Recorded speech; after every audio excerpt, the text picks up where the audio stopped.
demonstrate it by means of examples.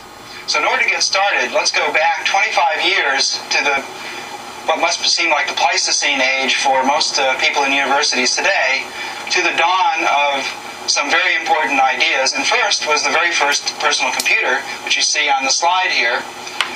This is a machine called the Link. It was designed at Lincoln Labs in 1962 by Wes Clark, and it's my vote for the first personal computer ever done. You see it has a display and a keyboard and has some funny little things that look like deck tapes, but were actually originally designed for this machine. And one of the design criteria for this machine was it was supposed to be small enough on the desk so that a person could see over it.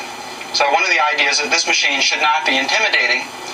And about 2,000 of these were built in the 60s, mostly for biomedical technicians who didn't have a mainframe at their disposal and didn't want to hire programmers to use it. They wanted something that they could build, set up experiments themselves, do their own programming. And remarkably, a very large number of the original 2,000 are still in use today, 25 years later. The reason is that, among other things, nervous systems of animals haven't sped up in those years, and so a computer that worked very well back then for doing neurological experiments works very well today. Something else was happening at Lincoln Labs in 1962, and that was the invention of computer graphics.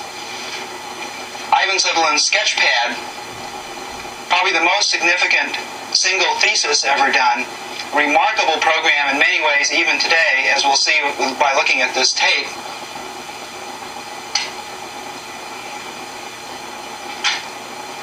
This tape is from the very first movie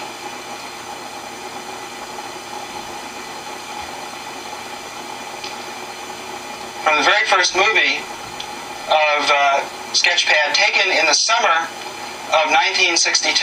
So this is 25 years old.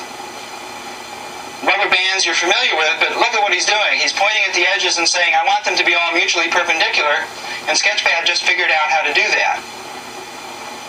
Sketchpad is the first system to ever have a window. He's actually drawing on a virtual sheet of paper about 1/3 of a mile on a side. And again, to get something he wants, he simply sketches it in roughly and then gives rules like be parallel and perpendicular, and Sketchpad figures out and solves the problems.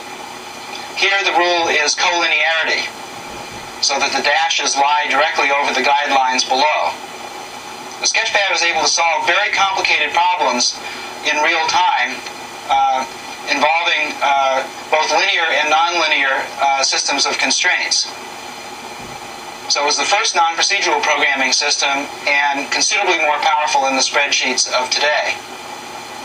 So he's made a hole in the flange, continuously zooms back. Now he wants to make a rivet, and again we see why it's called Sketchpad. He just draws a rough shape, uses the center of the crossbar there as the center of the arc, and then points to the edges and says, I want these to be mutually perpendicular again. Solving that forces the crossbar to change, which forces the arc to change, which gives you a perfectly symmetrical rivet.